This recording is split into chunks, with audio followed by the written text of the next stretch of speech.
मेरे पास आज पल्सर 150 और इसका हॉर्न बज रहा है, लेकिन जैसे ही सेल्फ लगाते हैं तो ये स्टार्ट नहीं होता।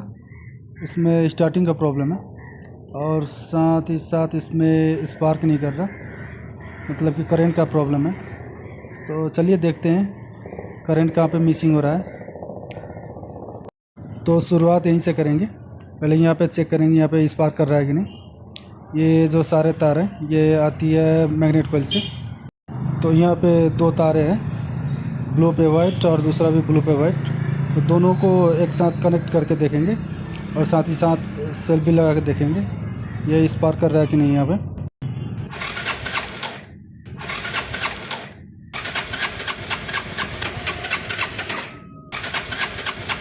तो यहाँ पे स्पार्क कर रहा है।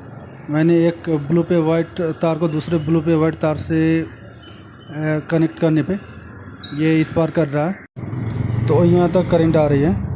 अब देखते हैं आगे एक बार। यहाँ पे स्पार्क नहीं कर रहा।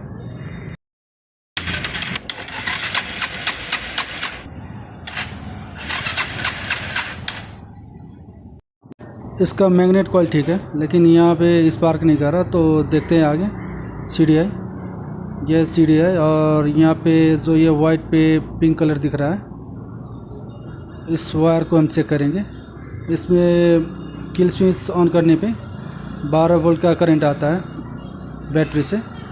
तो 12 वोल्ट करंट यहाँ पे आ रही कि नहीं चेक करते हैं। तो चेक करने के लिए मेरे पास एक बॉल और वाइट पे जो पिंक तार है CDI का, उसमें मैंने एक पिन घुसा रखा है और मेरे पास है बॉल। तो पहले स्विच को ऑन कर लेते हैं। ये इग्निशन ऑन हो गया, ये किल स्विच है, इसको भी ऑन कर लेते हैं। ये स्विच ऑन करते ही यहाँ पे 12 वोल्ट का करंट आना चाहिए CDI में। तो इस बल्ब के ज़रिए चेक करते हैं। मैंने यहाँ पे अर्थिंग दे रखा है, लेकिन ये जो बल्ब है ये नहीं जल रहा। तो एक बार फिर से बल्ब को चेक कर लेते हैं। ये बल्ब ओके है। तो बल्ब को एक बार फिर से CDI में जोड़ते हैं और देखते हैं ये जल रहा है कि नहीं। ये दिया मैंने अर्थिंग, लेकिन बल्ब नहीं जल रहा। मतलब कि CDI में 12 वोल्ट का जो सप्लाई आना चाहिए इग्निशन और किल स्विच ऑन करने पे, वो 12 वोल्ट का सप्लाई यहाँ तक CDI तक नहीं आ रहा। तो प्रॉब्लम कहाँ पे देखते हैं। तो इसके लिए CDI का जो ये वाइट पे पिंक तार है उसमें 12 वोल्ट डायरेक्ट करंट दे के देखते हैं और चेक करेंगे स्पार्क कर रहा है कि नहीं हाई टेंशन कॉइल से। तो ये दे दिया मैंने 12 वोल्ट डायरेक्ट करंट CDI में। अब चेक करते हैं स्पार्क कर रहा है कि नहीं यहाँ पे।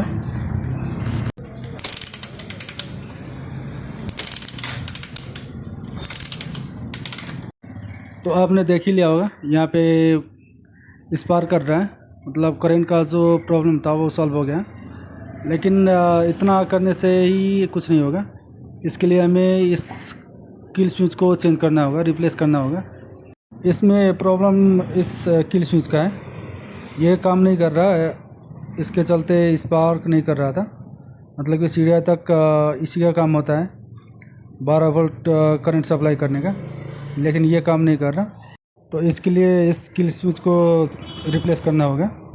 तो फॉल्ट इस किल स्विच का है कि नहीं, इसके लिए आपको प्रैक्टिकली दिखाते हैं। यहाँ पे ये रहा वाइट पे पिंक तार और इसके आगे चलते हैं, देखते हैं। ये यहाँ पे होता है इस जैक में वाइट पे पिंक तार। ये जो तार है दोनों, ये किल स्विच से आता है यहाँ से। जैसे ही ऑन करते हैं इसके थ्रू ही CDI तक 12 वोल्ट करंट सप्लाई होता है।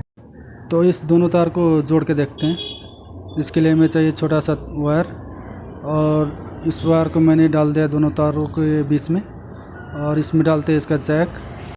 तो चलिए अब देखते हैं स्पार्क कर रहा है कि नहीं। इस दोनों तार को मैंने जोड़ दिया है, अब देखते हैं स्पार्क कर रहा है कि नहीं।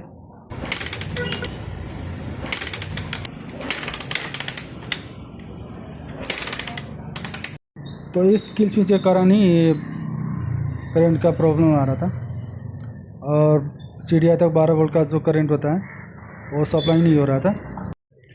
Thank you, thanks for watching.